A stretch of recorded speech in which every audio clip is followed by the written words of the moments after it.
Assalamualaikum warahmatullahi wabarakatuh. Kita teruskan kembali mata kuliah kita, mata kuliah Oceanografi Fisika. Kita masih pada tema tentang gelombang laut. Dan sekarang kita masuk pada materi mengenai transformasi gelombang. Jadi biasanya kondisi medan gelombang laut itu diperoleh dari hasil prediksi pada daerah perairan dalam dan dari pengukuran di daerah offshore. Makanya di kemarin itu saya bilang kan dalam video kemarin, kalau Anda menggunakan prediksi dari satelit, ya, maka tetap offshore-nya itu harus di situ. Jadi Anda tidak bisa langsung dari satelit datanya di-applying untuk daerah pantai. Itu tidak bisa. Nah, selanjutnya kita itu perlu untuk mempelajari perubahan-perubahan yang terjadi atau transformasi lah berarti ya. Dari gelombang selama penjalanannya dari laut dalam, dari kemarin itu dari sea ke perairan dangkal atau ke pantai. Mungkin saya lupa menggarisbawahi di pertemuan-pertemuan sebelumnya. Saat gelombang itu terjadi, ini gelombang swell ya. Jadi saat swell itu terjadi, swell itu kan terjadi setelah adanya sea. Nah, saat swell itu bergerak dari laut dalam hingga mencapai pesisir atau pantai. Nah, periode dari swell-nya itu tidak berubah, alias tetap. Jadi dari saat swell awal hingga swell akhir di pantai, jadi swell awal di laut dalam hingga swell akhir di pantai, itu periodenya atau T-nya itu tidak berubah. Jadi dianggap konstan. Sedangkan parameter-parameter yang lainnya seperti tinggi gelombang, kemudian panjang gelombang, itu mengalami perubahan berdasarkan kepada kedalamannya. Nah, pada bagian ini kita akan bahas perubahan yang terjadi dari suatu gelombang swell ya, dalam perjalanannya dari laut dalam ke daerah pantai.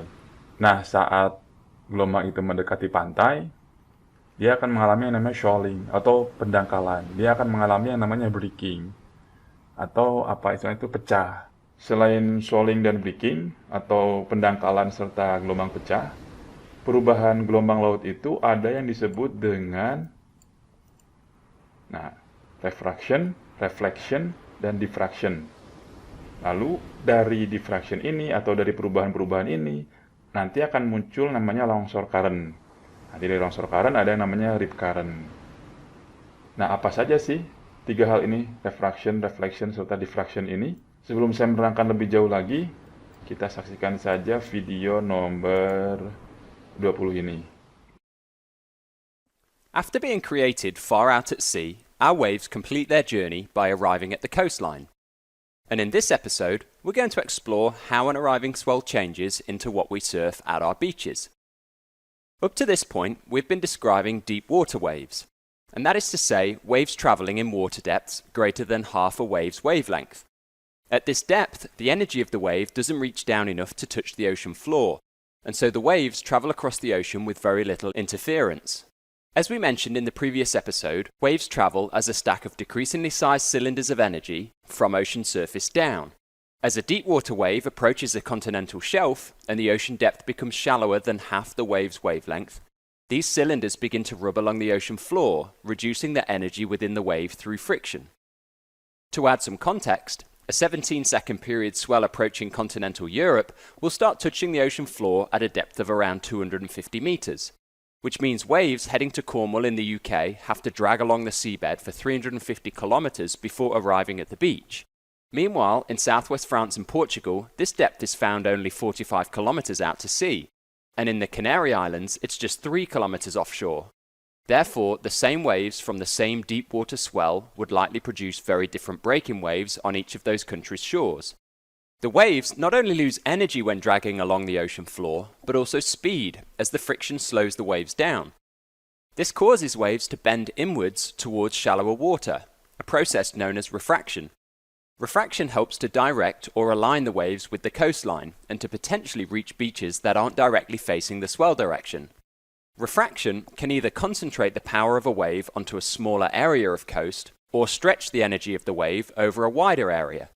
For example, where a wave reaches a shallower sandbar or reef, the parts in deeper water will continue at speed, while the part of the wave that hits the shallow water will slow over the lessening depth, pulling the edges of the wave inwards, concentrating a greater length of the wave energy onto the sandbar or reef. Refraction can also stretch the energy of a wave, like what we see on the back of islands that interrupt travelling swell. The closest side of the island meets the swell first, and the waves are led around the coast of the island, diminishing in power the further they're stretched. What you will find is a much smaller and calmer sea on the lee shore of the island. As the waves slow down during this process, the wave period remains the same, but the wavelength decreases. And as the wavelength decreases, the height of the waves increase. This process is known as shoaling, and is why the breaking waves at the shore are normally taller than the open ocean swell height. The transition to a true shallow water wave is complete at a depth equal to 1/20th of the wavelength. This means that a 10-second period wave will become a shallow water wave in 8 meters of depth, a 15-second period wave in 14 meters of depth, and a 20-second period wave in 30 meters of depth. The speed of a shallow water wave is entirely dependent on depth, not the size of the wave. Which means that once a group of waves with the same swell period reach a particular depth, they are all then travelling at the same speed, locking in the order and frequency of waves within a set. To calculate the shallow water wave speed, we multiply 3.13 with the square root of our depth. Therefore, once our 10-second period waves reach the 8-meter depth and become shallow water waves, they're travelling at 31 kilometers per hour. A 15-second period wave in 14-meter depth will be travelling 42 kilometers per hour, and a 20-second period wave in 30 meters of depth will be travelling 61 kilometers per hour. So it's no wonder big wave boards need to be big to allow for higher paddling speed. As the wave continues to shoal, the wave height continues to increase, and the drag on the ocean floor slows the bottom of the wave down faster than the top. The higher the wave becomes, the greater the difference in speed between the bottom of the wave and the top, creating a very unstable lump of water. When the wave height to water depth ratio reaches 1 to 1.3, that's 1.3 feet of water depth for every 1 foot of wave height, the wave will collapse and break. Bigger waves will reach this point in deeper water and so break further out, and longer period waves with bigger and deeper stacks of energy will stand up much taller than shorter period shallower waves. The final few hundred meters of a wave's journey are what really impact the way a wave breaks, and although there are a lot of variables to calculate, we can apply a general rule using the slope or gradient of the beach to roughly work out how a wave may break. If the transition from deep to shallow water is abrupt, the wave will still be travelling fast with its deep water energy still intact. A slope with a gradient of 1 to 40 will likely produce a gentle spilling wave, while a gradient of about 1 to 10 will produce more of a pitching barrel. And a gradient steeper than 1 to 4 could produce a surging wave that doesn't really break. Waves like Chopu in Tahiti, that travel through deep water until hitting an abrupt shallow reef, break with almost unimaginable force, as most of the wave's energy is released in a small, concentrated area, often breaking at a shallower depth than the typical 1 to 1.3 wave height to depth ratio. So there you have it, starting from wind into an ocean wave and then arriving at the beach. Thanks for following us on this journey, and we'll see you next time. Anda sudah saksikan video nomor 20 ini ya, dan biasanya kalau udah dibikin animasi itu lebih menarik lah, lebih kebayang daripada gambarnya tidak bergerak. Kita teruskan lagi. Seperti yang sudah saya sebutkan sebelum video tadi, ada lagi bentuk transformasi gelombang, yaitu refleksi, refraksi, dan difraksi. Ini di samping daripada shoaling dan breaker ya, di samping dari pendangkalan dan gelombang pecah. Refleksi pada intinya itu tentang pantulan. Jadi bagaimana gelombang itu datang atau menghadapi obstacle dan dia memantul. Obstacle-nya itu biasanya ya pemecah gelombang, seperti kemarin itu kan ada gambar apa ya, groin, jetty. Nah, lalu ada yang disebut dengan refraksi. Ini pembelokan. Nah, yang akan kita bahas di mata kuliah ini yaitu tentang refraksi atau pembelokan dari arah gelombang. Kita lihat lagi. Nah, ini ada keterangannya. Jadi, analisis transformasi gelombang sering dilakukan dengan konsep gelombang laut dalam ekivalen. Nah, ini keep sama Anda. konsep gelombang laut dalam ekuivalen, yaitu tinggi gelombang di laut dalam apabila gelombang tidak mengalami refraksi. Jadi, di laut dalam itu tidak mengalami refraksi, tidak mengalami pembelokan. Tujuannya untuk mempermudah dalam menetapkan tinggi gelombang yang mengalami refraksi, difraksi, dan transformasi lainnya. Jadi, pada kenyataannya, gelombang di laut itu biasanya berbelok. Nah, refraksi ini. Tapi untuk mempermudah pembahasannya, maka ada yang disebut dengan konsep gelombang laut dalam ekuivalen, yaitu gelombang laut tidak mengalami refraksi. Nah, kita mulai dulu dengan yang disebut dengan pendangkalan atau shoaling ya. Jadi pada perjalanan gelombang dari laut dalam menuju pantai, daya gelombang, powernya, di tiap satuan waktu yang melintas suatu titik, itu harus sama dengan daya tiap satuan waktu yang melintas pada titik berikutnya. Oke lah, poinnya gini nih. Nah, jadi P1 di laut dalam atau di sebuah kedalaman, kan saya pernah bilang, kalau Anda ragu-ragu ini lautnya apa, kita mulai dengan laut dalam dulu. P1 ya, energi gelombang, tenaga gelombang atau daya gelombang, itu sama dengan P2. Ini kan apa yang pernah saya bahas di video sebelumnya nih, tentang ini daya dan tenaga. Ya, makanya kemarin saya selewat aja ini, karena sebenarnya aplikasinya itu ada di sini nih, di tentang shoaling ini. Nah, kita kembali lagi ke gambar ini. Jadi P1 itu sama dengan P2. P1 itu di laut dalam, dan P2 itu dia mendekati ke pantai. Ya kan, semakin ke pantai, kedalamannya semakin berkurang ya, depthnya semakin berkurang. Rumus dari daya ini atau power ini atau tenaga ya, karena kadang suka pabaliut ya antara P dengan energi gitu. Makanya saya sebut ini power aja lah, biar gampang. P-nya besar ya, kalau P-nya kecil pressure atau tekanan. Nah, P ini atau energi di gelombang laut dalam itu sama dengan energi di gelombang laut dangkal. Maka rumusnya Pn per T atau NEL per T. Ini kan rumus yang kemarin ya. Ya, Anda lihat lagi deh video yang kemarin. Nah, rumusnya begini, karena disebut konstan atau sama, berarti di sini sama dengan P di sini. Ya, otomatis kan ada yang sama nih, dicoret.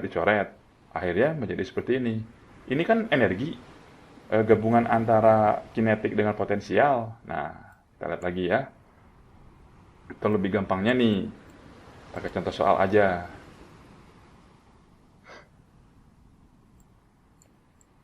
Nah, kita lihat. Jadi ada gelombang laut dalam dengan periode 10 detik yang tingginya 2 meter. Merambat menuju pantai dengan garis puncak gelombang sejajar dengan kontur dasar laut. Sejajar ya. Ditanyakan hubungan antara tinggi gelombang pada suatu kedalaman dengan tinggi gelombang di laut dalam. Hitung tinggi gelombang di kedalaman 5 meter. Ya kan kita nggak tahu nih kedalamannya jenisnya apa. Apakah deep, intermediate, ataukah shallow. Hitung juga tenaga tiap satuan panjang puncak gelombang. Nah, kita jawab. Diketahuinya kan ini kan? T sama dengan 10 detik, HO-nya, ya HO itu gelombang laut dalam, tinggi gelombang laut dalam, dan T itu akan selalu tetap. Ini kan rumusnya. Ya, ini dari mana Pak? Lihat lagi di video yang kemarin. Otomatis CO itu sama dengan LO per T.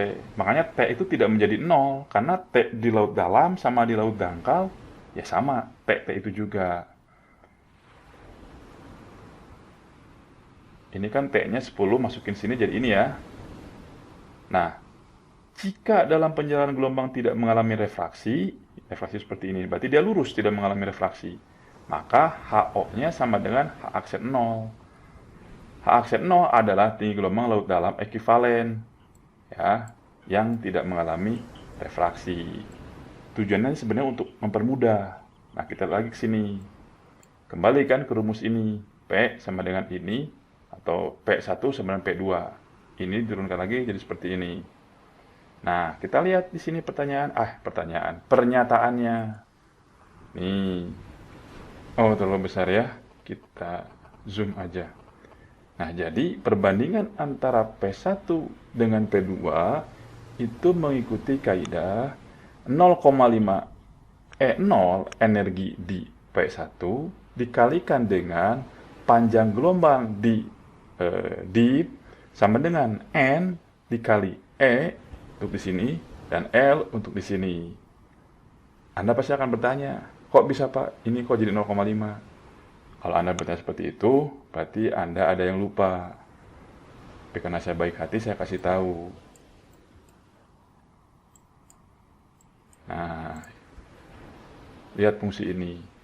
Di video kemarin ini kan, ya memang saya hanya sekilas lah ya. Ini kan menjabarkan tentang fungsi dari N. N itu ya masih fungsi dari sinus hiperbolik 2 KD. Kalau di deep, KD itu sama dengan apa? Kalau di shallow, KD itu sama dengan apa? Ya tinggal masukin ke sini. Dapat nilai N-nya. Paham ya sampai situ? Ya Anda cobalah kalau emang Anda penasaran gitu. Kita teruskan lagi sampai mana tadi ya? Nah, sampai ini kan ya. Oke, zoom. Nah, sebenarnya sih ada grafiknya juga antara tiap perbandingan daripada parameter atau tiap notasi-notasi dari gelombang itu. Ya, seperti ini. Ini kan N. Ini kalau di shallow itu dianggap 1. Nah, kalau di deep itu adalah setengahnya. Ya. Oke ya, kita kembali lagi ke sini. Karena IO ini adalah ini rumusnya, dan I ini adalah rumusnya ini, ya ini tinggal masukin ke tiap notasi ini. Akan didapatkan persamaannya ini itu menjadi seperti ini. Ya, dengan dicoret-coret substitusi biasa, dapatlah sama kita perbandingannya. H per H aksen 0. Ya, sama dengan segini. Nah, N-nya, oh ternyata saya sudah tulis di sini ya, jauh-jauh ke sana. Nah, H aksen 0 adalah tinggi gelombang laut dalam ekivalen. H-nya tinggi gelombang yang kita cari. Jadi tujuannya emang untuk mempermudah kita mencari tinggi gelombang di laut berikutnya dengan menggunakan prinsip kekekalan energi. Maka akan didapatkan bahwa H per H aksen O atau H aksen 0 itu adalah sama dengan ini kan. Oke, saya zoomkan. Nah, ini kan sebenarnya mah. Kalau nilai ini dimasukkan ke sini dan lain sebagainya, akan dapatkan konstanta atau notasi seperti ini. Ya, artinya C0 dimasukkan, C-nya dimasukkan, rumus-rumus persamaan gelombang yang sudah saya terangkan itu dimasukkan.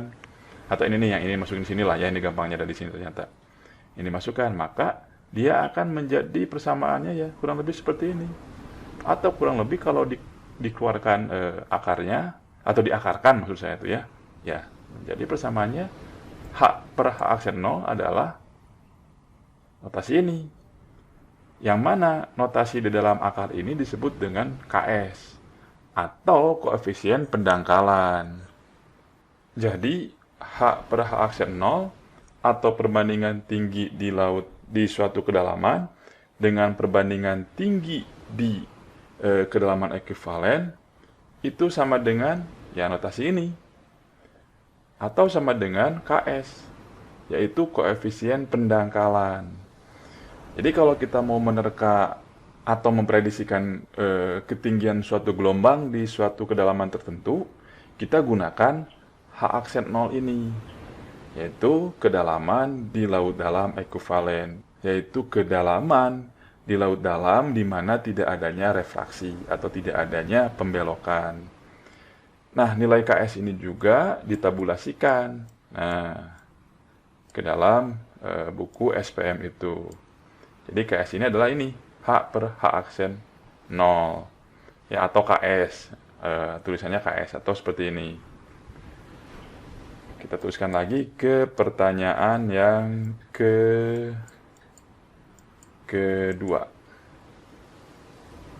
Ditanyakan tinggi gelombang pada kedalaman D 5 meter. Ya, seperti biasa, kita asumsikan dulu atau kita menggunakan LO dulu. Jadi 5 per LO. LO-nya 156. Dari sini kan ya? Nih, dari sini. Masuk ke sini. dengan menggunakan tabel L1, maka untuk nilai D per LO itu 0,032, ya, kita akan dapatkan nilai KS-nya, yaitu sebesar 0,032. Nah, berarti nilai KS-nya, nah yang ini, itu saya gambarkan deh, 0,032, itu berarti ini kan D per LO-nya. Nah, nilai KS-nya adalah yang ini, ya, 1,111. Nilai KS-nya udah ketemu. Selanjutnya, kita balikin lagi ke sini. KS sama dengan 1,111. Tinggi gelombang pada kedalaman 5 meter adalah ini, ya, KS ini dikalikan dengan H aksen 0. Yaitu H aksen 0 itu tadi berapa? 2 kan? Masukin ke, ya, persamaan ini. Berarti sama dengan 2 dikali, ya, KS ini. Dapatlah tinggi gelombang pada kedalaman D-nya adalah 2,22 meter. Jadi ternyata ada penambahan, bukan pengurangan. Kenapa bisa ada penambahan? Nah, nanti akan dijelaskan lagi di depan. Selanjutnya kita akan menghitung tenaga gelombangnya. Ya, tinggal dimasukkan saja. Rho-nya berapa, G-nya berapa, H aksen 0-nya yang tadi. Begitupun 2C0-nya yang dari di atas tadi, ya. Ya, dapatlah segini. Satuannya Newton per meter per detik. Paham ya? Ya, seperti biasa. Kalau Anda tidak paham, tinggal di-rewind. Nah, itu adalah bagaimana fungsi energi untuk menghitung atau untuk memprediksikan tinggi gelombang di laut yang lebih dangkal. Selanjutnya kita masuk ke yang namanya refraksi gelombang, ya.